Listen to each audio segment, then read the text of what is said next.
오늘은 누가복음 24장 36절에서 48절 말씀을 통해서 이 일들의 증인이라는 제목으로 말씀을 전하고자 합니다.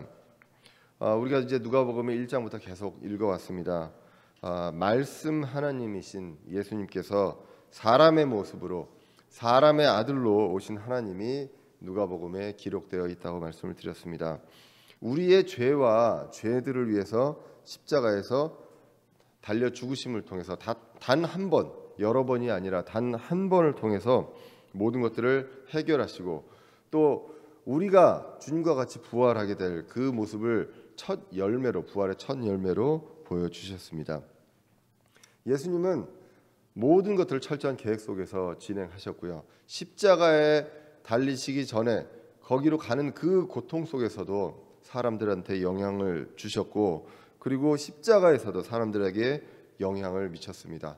그리고 부활하신 후에도 여인들과 제자들을 만나면서 그들에게 영향을 주셨습니다.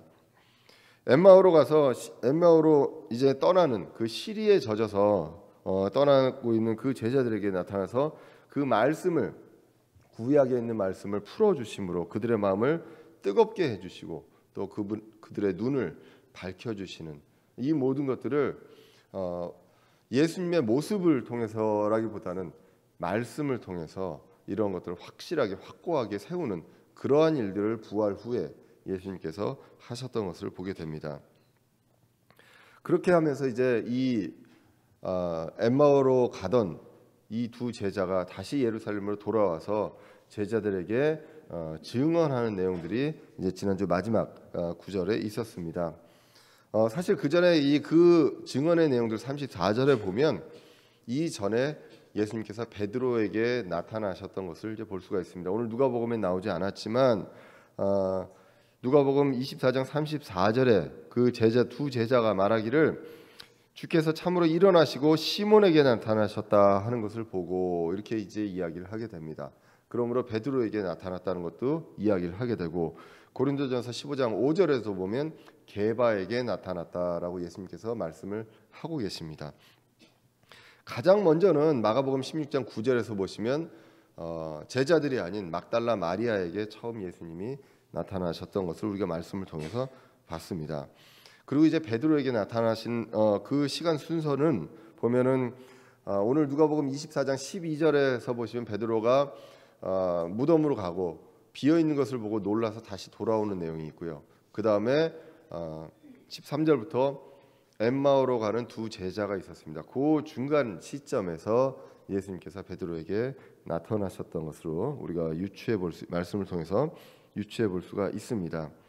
오늘 본문은 예수님께서 이제 10 제자에게 유다가 빠지고 아마도 이제 도마가 빠진 그 시간이 아닌가 이제 성경을 통해서 이제 유추하게 됩니다. 도마가 제외된 그때의 10 제자에게 예수님께서 나타난 그 사건을 그리고 그 다음에 이제 11 제자에게 나타났던 그러한 내용들이 이제 합쳐져서 나와 있는 것을 우리가 보게 됩니다. 이 내용들이 이제 마태복음 28장 16절에서 20절, 그리고 마가복음 16장 14절에서 18절, 그리고 요한복음 20장 19절에서 23절 이렇게 이제 내용이 나와 있습니다. 비교적 이제 누가복음과 요한복음에서 예수님 부활 후에 사람들을 만났던, 제자들을 만났던 내용들에 대해서 비교적 상세하게 기록이 되어 있는 편입니다.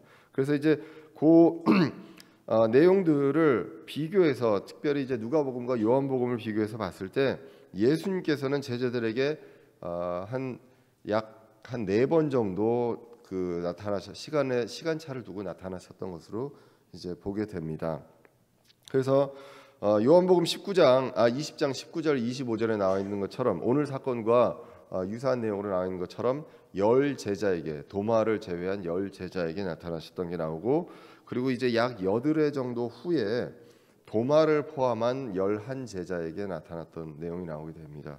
그러면서 이제 그때 도마에게 그 모든 것을 보여주면서 만져봐라라고 했던 예수님의 그 내용이 이제 나오게 되고요. 그리고 요한복음의 순서로 보면 21장 6절에서 14절에 보면 갈릴리 바다에서 이제 베드로와 이제 제자들을 만나게 됩니다. 그때 이제 물고기를 153마리를 잡게 되는 그 내용이 이제 그때 나오게 되고, 모나미 볼펜에 나와 있는 153이 그 내용이다라는 내용을 이제 예전에 한번 말씀드린 적이 있습니다. 그 다음에 이제 갈릴리에 가서 주님께서 정해주신 산에서 다시 11제자가 예수님을 만나게 됩니다. 그것이 이제 마태복음 28장 16절에서 20절에 그 내용이 이제 쭉 나와 있습니다. 보시면 제자들에게는 다른 사람과 달리 여러 번 나타나셨습니다. 한 번도 아니고 여러 번 나타나셔서 이런 것들을 이제 보여주시고, 봐라, 손과 발을 보여주시고 옆구리를 보여주시고, 이런 것들을 이제 증명하는 그런 내용들이 나옵니다. 이 정도 되면 사실 한 번만 봐도 여러분들 한 번만 보면 믿을 수 있잖아요. 예, 그런데 이런 걸 여러 번 보여주십니다. 사실 우리가 보고서 믿는 것 같지만 보고서 믿는 것이 아니라 사실은 보는 것, 육감적으로 그 감각으로 하는 것들은 시간이 지나면 그 확신이 떨어지게 마련인 것 같습니다. 예수님께서도 이러한 것들을 여러 번 보여주셨지만 결국 이들에게 확신을 주고 확증을 주는 것은 말씀이었던 것을 오늘 말씀을 통해서 이제 보게 됩니다. 베드로에게도 그렇게 베드로가 여러 번 봤잖아요. 지금 이렇게 봤는데도 마지막에 베드로에게 예수님께서 몇 번을 물어보십니까? 3번을 물어보십니다. 나를 사랑하느냐라고 이제 물어보시는 그러한 내용들이 이제 나오게 됩니다. 오늘 다시 이제 본문으로 가서 보시면 아까도 말씀드렸지만 엠마오로 가던 두 제자가 있었습니다. 다시 이제 이 말씀으로 그 사람들이 뜨겁게 되었다고 했습니다. 주님께서 말씀을 열어 주실 때에, 풀어서 설명해 주실 때에 그들의 마음이 뜨거워져서 다시 이제 돌아가게 되는 내용이 나오게 되고, 이러한 것들을 그 모여 있던 제자들에게 이야기하는 내용이 이제 그 오늘 본문에 대한 내용입니다. 이렇게 있는 상황에서 오늘 본문 36절에 보시면 그들이 이런 말을 할 때에 이같이 말할 때 예수님께서 친히 그들의 한가운데 서서 그들에게 이르시되 너희에게 평강이 있을지어다, 이렇게 말씀을 합니다. 이 내용이 이제 요한복음 20장 19절에서는 어떻게 나오냐 하면, 그 뒤 같은 날 곧 주의 첫날, 그 부활하신 날입니다. 그날 저녁 때 제자들이 유대인들을 두려워하여 모인 곳에 문을 닫았는데, 이들은 유대인들을 두려워해서 문을 닫아놓고 있었습니다. 그래서 사실은 문을 통해서 들어올 수 있는 방법이 없었습니다. 그런데 예수님께서 오셔서 한가운데서, 그 사람들 한가운데 서서 그들에게 이르시되 너희에게 평강이 있을지어다 하시니라 라고 말씀을 하게 됩니다. 오늘 본문에서는 그냥 한가운데라고 했지만 요한복음에서는 무언가를 통과해서 오시고 사람들을 그냥 비집고 들어온 게 아니라 그냥 바로 한가운데 나타나신 그 예수님을 보게 됩니다. 부활의 첫 열매이신 예수님을 통해서 우리가 부활한 몸의 어떤 그런 특성, 상태들을 한번 정리해서 볼 수가 있습니다. 첫 번째는 벽을 통과합니다. 시간과 공간을 초월할 수 있는 그러한 몸의 상태가 된다라는 것을 우리가 알 수가 있습니다. 우리가 지난주에도 봤지만 막달라 마리아를 만났을 때 예수님께서 뭐라고 하십니까? 막달라 마리아가 달려올 때 만지지 말라라고 합니다. 내가 아직 아버지에게 다녀오지 않았다라고 합니다. 여러분들, 하나님께서, 아버지 하나님께서 어디 계십니까? 몇째 하늘에 계십니까? 셋째 하늘에 계십니다. 셋째 하늘은요, 우리가 물리적으로 보면 수십억 광년, 빛의 속도로 가도 지금도 아직 예수님이 가고 계셔야 됩니다. 그런데도 불구하고 예수님은 순간적으로 다녀오시고 그 다음에 만난 사람들에게는 그 여인들이 발목을 붙잡을 수 있는 그러한 상태까지 이제 되었다는 것을 이제 볼 수가 있습니다. 그렇기 때문에 시간과 공간을 초월할 수 있는 그러한 몸의 상태가 되고, 그리고 그 벽과 이런 공간에 어떤 막힌 것들을 그냥 통과할 수 있는 그러한 존재, 그러한 몸의 상태가 된다라는 것을 알 수가 있습니다. 우리가 그 상상을 할 수가 있겠습니까? 몸이 정말로 이런 몸이 있는 몸으로 부활을 하셨는데 이 벽을 통과한다는 건 우리 지금 어떤 지식 체계로는 상상이 되지를 않습니다. 과학으로도 설명이 안 되고 물리적으로도 말이 안 됩니다. 말이 안 되는데 그것이 이루어지는 것이 바로 우리 부활한 몸이라는 것입니다. 과학의 어떤 한계를 넘어가는 그러한 것들을 우리가 말씀을 통해서 믿게 됩니다. 이것을 제자들은 분명하게 보았다는 것입니다. 그 시간에. 그러면서 예수님께서 말씀하십니다. 평강이 있을지어다라고 이제 말씀을 하십니다. 우리가 예수님을 통해서 얻을 수 있는, 하나님을 통해서 얻을 수 있는 것은 바로 평안, 평강입니다. 그래서 우리는 이야기를 합니다. 평강의 하나님이 여러분과 함께 있기를 기원합니다라고 보통 합니다. 하나님은 평강의 하나님입니다. 그 사도 바울이 서신서를 보낼 때 마지막에 인사를 이렇게도 많이 합니다. 로마서 15장 33절에도 나오지만 이제 평강의 하나님께서 너희 모두와 함께 계시기를 원하노라라고 합니다. 평강의 하나님이 주시는 평강, 평안이 있습니다. 피스입니다. 요한복음 14장 27절에는 이 평강에 대해서 이렇게 얘기를 합니다. 예수님께서 요한복음 14장에 제자들에게 성령님에 대해서, 위로자에 대해서 이야기를 하시면서 내가 너희에게 평안을 남기노니 곧 나의 평안을 너희에게 주노라. 세상이 주는 것과 달리 내가 너희에게 주노니 너희는 마음에 근심도 하지도 말고 두려워하지도 말라라고 하면서 위로자 성령님을 통해서 이러한 것들을 이루어 가신다고 이제 이야기를 하고 있습니다. 그런데 평강이 있을지어다라고 얘기를 했는데 오늘 보면 37절에서 보시면 제자들은 예수님을 보고 무서워합니다. 평강의 하나님, 그 평강의 예수님을 보고 이제 무서워합니다. 벽을 통과하고 시공간을 초월하고 이렇게 왔기 때문에 이게 정말 본인들이 갖고 있는 어떤 육체와 같다는 그런 느낌을 받을 수가 없습니다. 그렇기 때문에 오늘 성경에서 그들은 뭐라고 합니까? 영을 본 줄로 생각을 했다라고 기록을 하고 있습니다. 그래서 이제 37절에 예수님께서 이야기합니다. 어찌 불안해하고 마음속으로 염려하느냐. 예수님께서 평안을 너에게 남겨준다라고 했는데 왜 이러느냐라고 이야기를 하고 있습니다. 그러면서 39절에 내 손과 발을 보라, 그리고 만지고 또 보아라라고 이야기를 합니다. 손과 발을 보아라고 하는 이유는 못자국이 있기 때문입니다. 요한복음에서는 옆구리도 보여주십니다. 창으로 찔린 그 자국까지를 이제 볼 수 있게 됩니다. 오늘 이 본문을 통해서 알 수가 있습니다. 부활한 몸의 특징 두 번째는 만질 수 있는 몸이다라는 것입니다. 살과 뼈로 되어 있습니다. 첫 번째, 공간을 통과하는 거와는 우리가 서로 상반되는 것처럼 보입니다. 만질 수 있는 그런 몸인데도 불구하고 공간과 시간을 초월할 수 있는 그러한 몸의 상태로 우리가 이제 우리도 부활할 것이라는 것을, 부활의 첫 열매가 되시는 예수님을 보고 우리가 알 수가 있게 됩니다. 예수님은 말씀하십니다. 영은 살과 뼈가 없으되 너희가 보는 바와 같이 나는 있느니라 라고 얘기합니다. 살과 뼈가 있다고 기록을 하고 있습니다. 40절에서는 손과 발 그리고 창에 찔린 옆구리를 보여주십니다. 예수님께서 부활하신, 실제로 몸으로 부활하신 것을 입증해 주시는 내용이 나오게 됩니다. 죽었다가 살아나신 것을 분명하게 눈으로 그리고 만질 수 있는 그러한 형태로 보여주시고 입증해 주셨습니다. 어떤 성경학자들은, 우리 독립신뢰교회 쪽의 성경학자들은 이제 말씀 그대로 믿는 분들은 이 구절을 통해서 이렇게 얘기합니다. 예수님이 피에 대한 언급이 없다. 왜?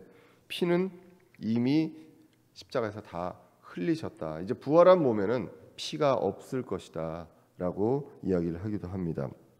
우리는 예수님께서 그 피로 우리를 사셨다고 기록을 하고 있습니다. 사도행전 20장 28절에 보시면 그러므로 너희 자신과 온 양떼에게 주의를 기울이라.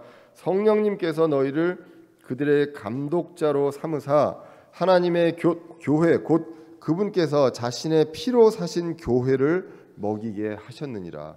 그분께서 십자가에서 하나님의 피를 흘림으로써, 흠없는 그 피를 다 흘림으로써 이러한 것들을 하셨다라고 이제 기록을 하고 있습니다. 요한복음 20장 20절에 보시면 아까도 말씀드렸지만 손과 발과 옆구리를 보여주십니다. 그분께서 이렇게 말씀하시고 자기의 두 손과 자기의 옆구리를 그들에게 보이시니 그제야 제자들이 주를 보고 반가워하더라. 만졌다는 내용은 없습니다. 보여주시고 그리고 손과 옆구리를 보고 나서 제자들이 주를 보고 반가워하더라라고 기록을 하고 있습니다. 이에 예수님께서 다시 그들에게 이르시되 너희에게 평강이 있을지어다. 내 아버지께서 나를 보내신 것까지 나도 너희를 보내노라 하시니라. 그분께서 이것을 말씀하시고 그들을 위해 숨을 내쉬며 그들에게 이르시되 너희는 성령을 받으라라고 하고 있습니다. 요한복음 14장에서 예수님께서 십자가에 달리시기 전에 제자들에게 성령님, 위로자가 되신 성령님을 너에게 줄 것이고 세상이 줄 수 없는 평안을 너에게 줄 것이라고 그 약속을 오늘 이 말씀을 통해서 보여주시는 그러한 내용이 이제 요한복음 20장에 나와 있습니다.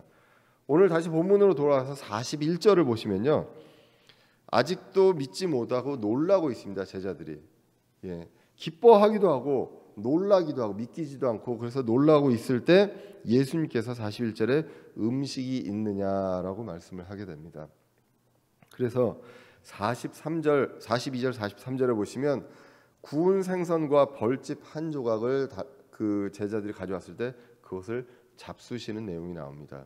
그래서 오늘 다시 이제 예수님께서 부활하신 그 몸을 통해서 우리가 부활할 몸의 특성, 세 번째 특성을 보면 먹을 수 있다라는 것입니다. 필수적인 내용은 아닙니다. 소화를 할 수가 있는 그러한 몸이다라는 것입니다. 내장과 모든 것들이 있는 몸인데 꼭 먹어야 되느냐? 그렇지는 않다고 이게 보여집니다. 제자들의 이 내용에 대해서 어떻게 생각해요? 왜 예수님께서 갑자기 먹는 내용을 이야기를 했을까를 이제 많은 성경학자들이 이제 이야기를 합니다. 그러면서 제자들의 궁금점이 무엇이었을까? 이미 사흘 전에 십자가에서 돌아가신 분입니다.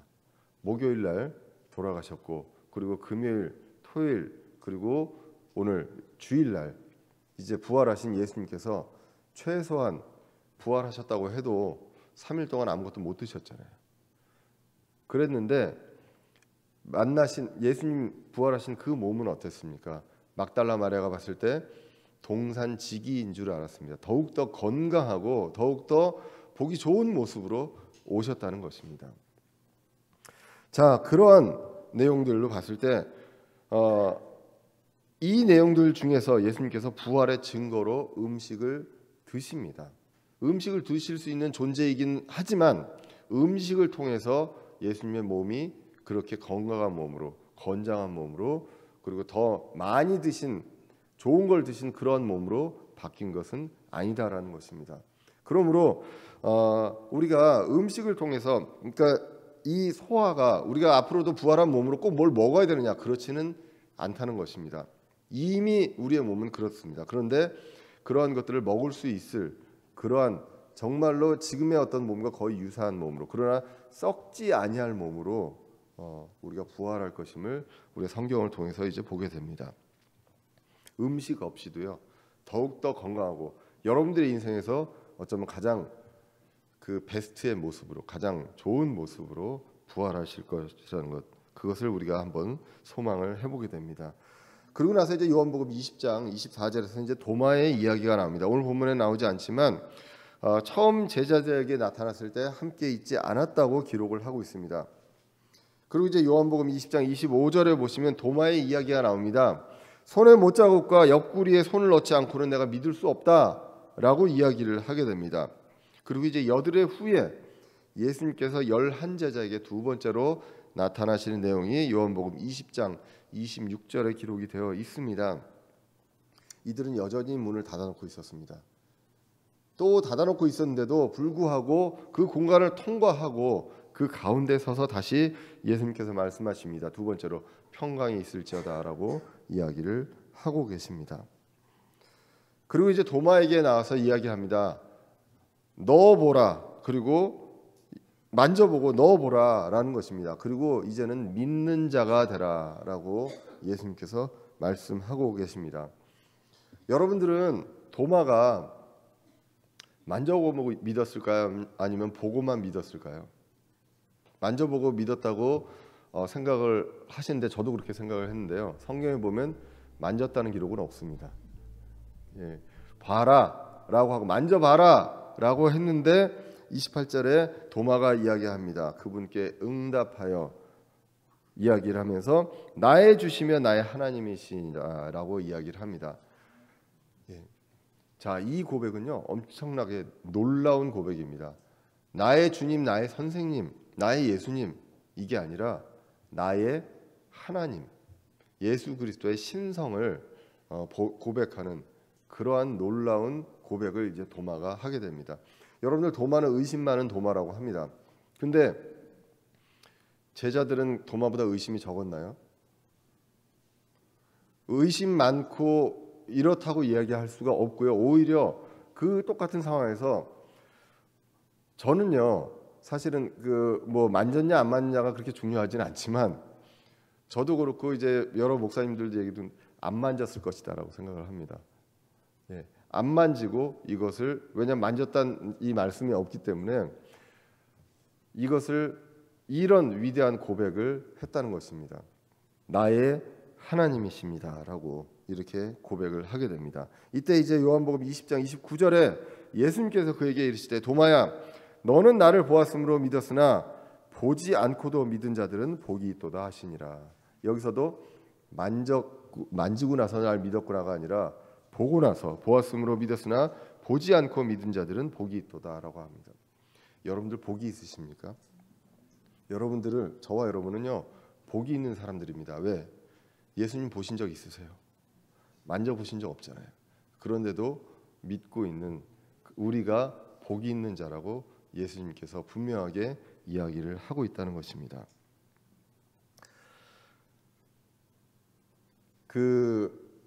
제가 요거는 이제 몇 번 좀 말씀을 이제 드리려고 했는데, 요즘 이제 오시는 분들을 이제 보면, 우리 교회 이제 새로 오시는 분들, 오늘도 이제 새로 이제 처음 이제 방문을 해주셨지만, 방문해 주시는 분들이 보면 대부분 좀 많이 이제 신중하십니다. 신중하셔서 한 몇 주 또는 몇 개월 동안 우리 교회 이제 홈페이지에 그 동영상을 이제 보고 오시더라고요. 근데 이제 제가 이제 몇 번 이제 물어보고 저는 느끼지 못했는데 깜짝 놀란 게, 제가 그 머리를 노란색으로 염색한 줄 아시는 분들이 좀 있더라고요. 예. 그 보는 거는 그렇습니다. 영상을 통해서 보건 실제로 보건 달라질 수 있잖아요. 예. 염색 안 했잖아요.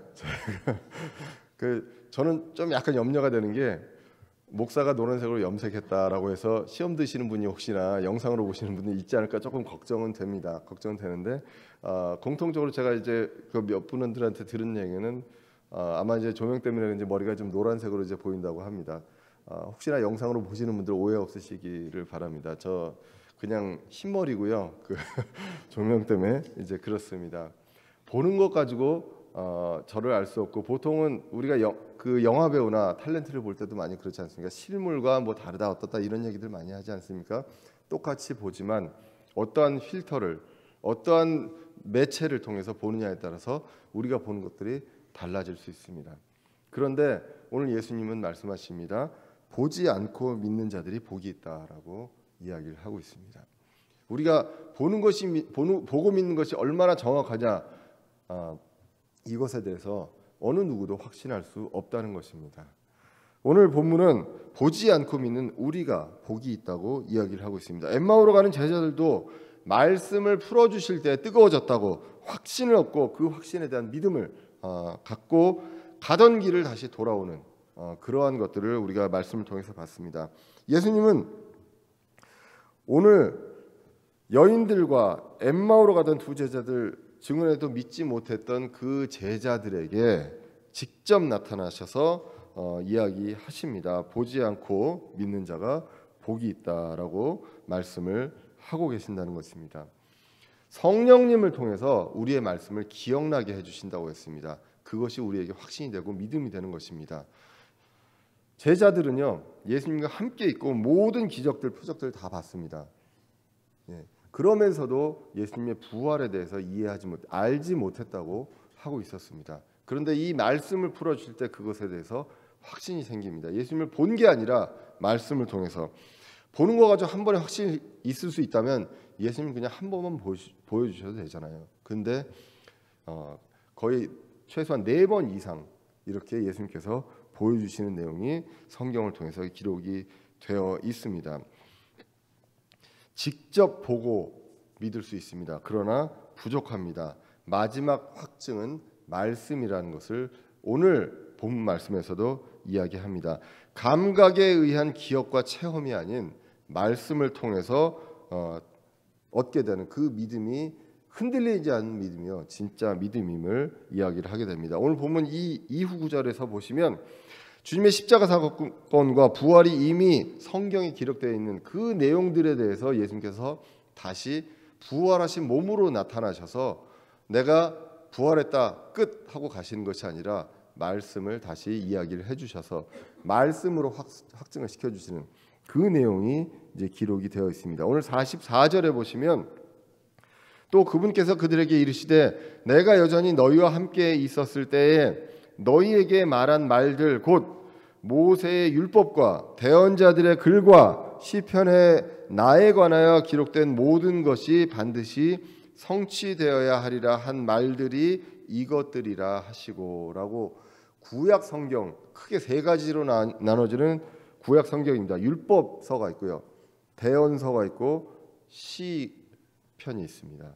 이런 이 말씀들 속에서 말씀들 곳곳에서 예수님에 대한 그 메시아에 대한 그 내용들에 대한 내용들을 이것이다라고 말씀을 예수님께서 다시 해주고 계신다는 것입니다. 예수님께서 지금 신약 성경에 없는 상황에서 그냥 새로운 말, 지금까지 없던 말들을 해주시는 것이 아니라 구약에 있는 말들만 가지고도 충분하게 예수님의 죽으심과 부활하심 이 내용에 대해서 말씀을 할 수 있다는 것을 보여주신다는 것입니다.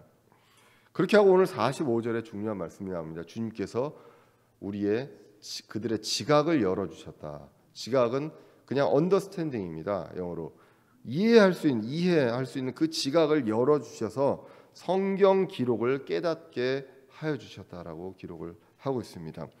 이제는 우리가 누구를 통해서 합니까? 성령 하나님을 통해서, 성령 하나님을 통해서 이러한 것들 지각을 열어주시고 말씀을 읽은 것을 기억나게 해주심으로써 우리가 흔들리지 않는 확신, 믿음을 얻을 수 있다는 것을 이 성경을 통해서 오늘 본문을 통해서도 이야기를 합니다. 주님께서 이전에서도 여러 번 말씀하셨던 그 죽음과 부활, 그들은 이해하지 못했기 때문에 예전에 그것들에 대해서 얘기할 때 제자들은 이야기를 했습니다. 그런 일 없을 것입니다. 절대 그런 일 없을 것입니다. 베드로가 여러 번 단언하고 그런 일들이 있었습니다. 그런데 이제는 주님께서 지각을 열어주실 때에 그 말씀을 이해하고 보고 이해하는 것이 아니라 말씀을 지각을 통해 열어주셨을 때 그것을 이해하고 흔들리지 않는 그 믿음의 증인이 되었음을 성경이 오늘 이야기를 하고 있습니다. 베드로는요, 베드로 후서에서 이렇게 기록을 하고 있습니다. 베드로서 1장 20절에 성경에 대해서 이렇게 기록을 합니다. 먼저 이것을 알라, 성경 기록의 대언은 결코 어떤 사적인 해석에서 나지 아니하였나니. 성경의 해석은 사적으로 하지 않습니다. 성경 기록은요, 사적으로 하는 것이 아닙니다. 내가 내 어떤 뜻대로, 내 생각대로, 내 경험에 비추어 봤을 때 이렇게 하는 것이 아니라 성경은 모든 것들이 다 하나님의 말씀으로 기록되어 있고 21절에 대언은 옛적에 사람의 뜻으로 말미암아 나오지 아니하였고 오직 하나님의 거룩한 사람들은 성령님께서 자기들을 움직이시는 대로 말하였느니라라고 기록을 하고 있습니다. 성령님께서 움직이는 대로 말하였다. 사적으로 해석하고 사적으로 믿고 내 경험으로 믿고 이야기하는 것이 아니라 철저하게 냉정하게 이성적으로 객관적으로 성령의 움직임대로 이 말씀들을 해석하고 전했다고 기록을 하고 있습니다. 사실 이 말씀 이전에 베드로의 놀라운 고백이 있습니다. 베드로후서 1장 16절부터 보시면 이렇게 기록합니다. 베드로가 우리가 너희에게 우리 주 예수 그리스도의 권능과 오심을 알려줄 때에 교묘히 꾸며낸 이야기들을 따르지 아니하였으며 우리는 그분의 위엄을 눈으로 본 자들이라 라고 이야기합니다. 베드로는 이야기합니다. 난 눈으로 직접 봤다. 내가 그냥 꾸며낸 얘기를 하는 것이 아니다. 직접 봤다라고 하면서 17절에서는 이제 변화산에 대한 그러한 내용들을 이제 이야기를 하게 됩니다. 그러면서 이제 오늘 베드로후서 1장 18절에 보시면 하늘로부터 나온 이 음성은 우리가 그분과 함께 거룩한 산에 있을 때 들은 것이니라. 자, 여기까지는 보고 들은 것을 이야기를 하고 있습니다. 베드로가 이것으로 확신을 얻었느냐? 그런데 오늘 19절에 뭐라고 기록합니까? 또한 우리에게는 더 확실한 대언의 말씀이 있으니라고 기록을 합니다. 직접 보고 듣고 했던 이 베드로도 이야기를 합니다. 내가 본 거, 여러분들 어제 길 가다가 예수님 만났습니다라고 저한테 얘기하면 제가 믿겠습니까? 한 사람이 아니라 예를 들면 세 분이 와서 어제 어디 길을 가다가 우리 셋이 같이 갔는데 예수님 만났습니다라고 했을 때 제가 믿겠습니까? 제가 어제 여수에서 이제 올라왔거든요. 올라왔는데 올라오면서 차에서 운전하고 오면서 옆에 예수님이 타고 오면서 저랑 한 3시간 반 동안 얘기하고 왔습니다 하면 여러분들 믿겠습니까? 안 믿으시죠? 왜 안 믿습니까? 말씀에 그렇게 하실 거라고 나오지 않았거든요. 우리는 베드로도 얘기합니다. 봤습니다.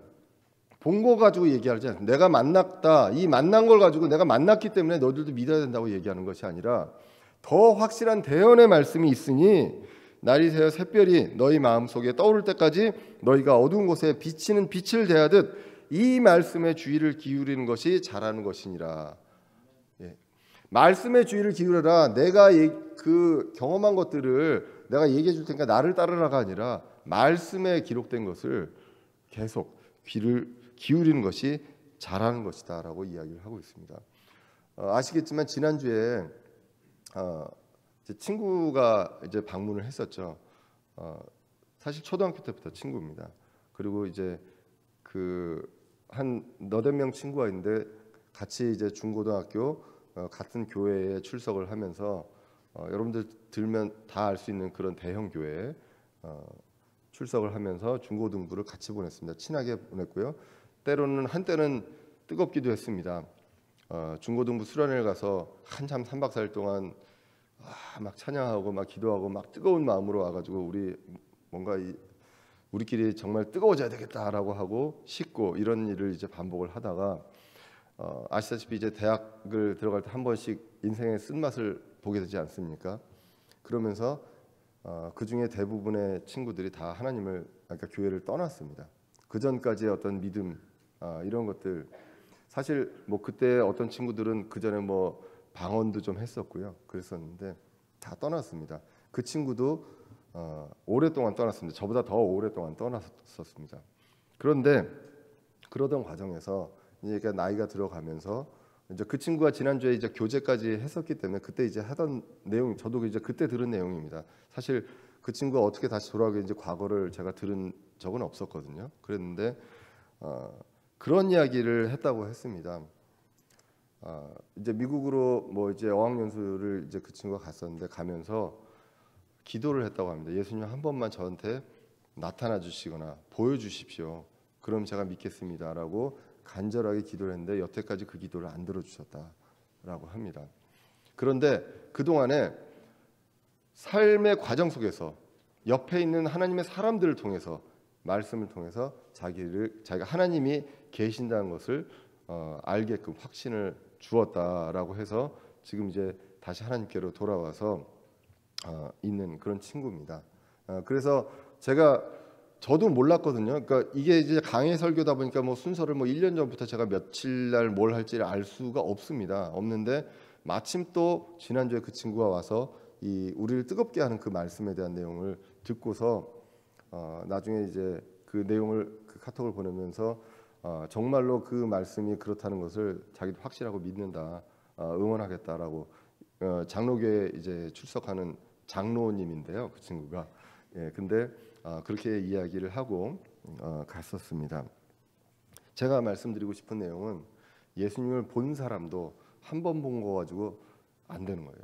그런데 결국은 확신은 말씀을 통해서 이루어졌다라는 것을 우리는 분명하게 우리가 이 말씀을 통해서 예수님께서 하신 부활 후에 예수님께서 제자들을 통해 다른 사람들도 아닌 제자들을 통해서 제자들에게 하신 그 내용을 통해서 우리가 무엇을 가지고 흔들리지 않는 확신을 얻어야 하는지 그것에 대해서 말씀을 통해서 알 수가 있다는 내용입니다. 46절, 오늘 본문 46절로 돌아가서 보시면 또 그들에게 이르시되 이같이 기록되었은즉 이같이 그리스도가 고난을 받고 셋째 날 죽은 자들로부터 일어나는 것이 마땅하며 또 회개와 죄들의 사면이 그의 이름으로 예루살렘에서 시작하여 모든 민족들 가운데 선포되어야 하리니라고 기록을 합니다. 그래서 이 구약에서 이렇게 기록되어 있는 그 말씀들이 있습니다. 이 말씀들이 있고 성경의 그 말씀대로 예수님께서 고난을 받고 셋째 날 죽은 자들로부터 일어나고 그리고 회개와 죄들의 사면, 회개가 있고요. 우리가 죄의 권세로부터 이 빠져 있는 그 구렁에 빠져 있는 그 죄들의 사면을 통해서 구출받는 그 구원, 이러한 것들이 예루살렘에서 시작해서 모든 민족들에게 선포되어야 한다라고 예수님께서 말씀을 하십니다. 결국 모든 민족들에게 선포되어야 되는 것은 회개와 구원과 부활, 이 내용을 모든 민족들에게 선포되어야 한다는 것입니다. 그런데 누가 해야 합니까? 예수님은 이제 떠나십니다. 누가 해야 합니까? 제자들이, 그리고 믿는 사람들이 해야 한다는 것입니다. 그러므로 이 제자들이 정말로 중요합니다. 어떠한 순간에도, 그전까지는 그들이 주님이 주신 권능 가지고 기적도 행했습니다. 그러한 제자들이지만 흔들리지 않는 그런 확신과 믿음이 없던 그 상태에서 이제는 이들이 정말 흔들리지 않는, 어떠한 고난 속, 어떠한 어려움에도 흔들리지 않는 그러한 말씀 선포가 있어야 되는 상황이 왔다는 것입니다. 그래서 예수님께서는 그 구약의 말씀들을 풀어서 이야기를 해주시고 오늘 마지막 구절 48절에 너희는 이 일들의 증인이라고 합니다. 보통 증인은 어떤 증인입니까? 아까도 말씀드렸지만 봤거나 들었거나 직접 체험했거나 그런 것이 증인입니다. 오늘 이 제자들은 무엇의 증인입니까? 말씀에 대한 증인입니다.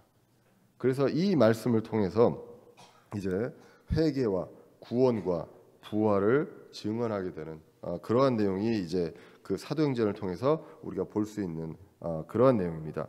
예수님께서는요, 성경이 완성되기 전에 이 예수님께서 쓰실 증인들에게 나타나셨습니다. 당신의 부활을 본 것을 증언하라고 한 게 아니라 이 말씀을, 부활과 회개와 구원에 대한 이 말씀을 선포해야 함을, 그리고 그것에 대해서 증인이 되어야 한다는 것. 그래서 보고 느끼고 듣는 것이 아니라 말씀으로 확신을 얻고 흔들리지 않는 믿음으로 증언하는 것, 증인이 증언하는 그러한 것들을 하라고 기록을 하고 있습니다. 성경에서 믿음은 무엇이라고 정의를 합니까? 히브리서 11장 1절에 보시면 이제 믿음은 바라는 것들의 실체요 보이지 않는 것들의 증거니, 바라는 것이 있습니다. 그리고 보이지 않는 것이 있습니다. 이것이 믿음으로 구체화되는 것입니다. 보고 믿는 것이 아니라는 것입니다. 그래서 그것들을 통해서 장로들이 좋은 평판을 얻었다라고 이제 성경이 기록을 하고 있습니다. 예수님은요, 보여주시기 위해서 나타난 것이 아니라 말씀에 대한 증인을 만들기 위해서 부활하신 몸으로 제자들에게 여러 번 나타나셨다는 것입니다. 그리고 명령하셨습니다. 너희가 이 일들의 증인이다 라는 것. 성령님께서요, 지각을 열어주셔서 말씀을 이해하고 확고하고 흔들리지 않는 믿음을 얻으시기를 기원합니다. 그리고 저와 여러분들 증인이 되셔야 한다고 성경이 기록을 하고 있습니다. 증인이 됐습니다. 계속 말씀으로, 그리고 매일 그 말씀으로, 말씀을 열 때 마음이 정말로 그 엠마오로 가던 제자들처럼 뜨거워질 수 있는 그런 저와 여러분들이 되어야 하겠습니다. 이 말씀에 대한 증인을 통해서 오늘 주님 다시 오시는 날까지 정말로 성실하게 힘써 감당하는 저와 여러분들 되시기를 간절히 기원합니다. 기도하겠습니다.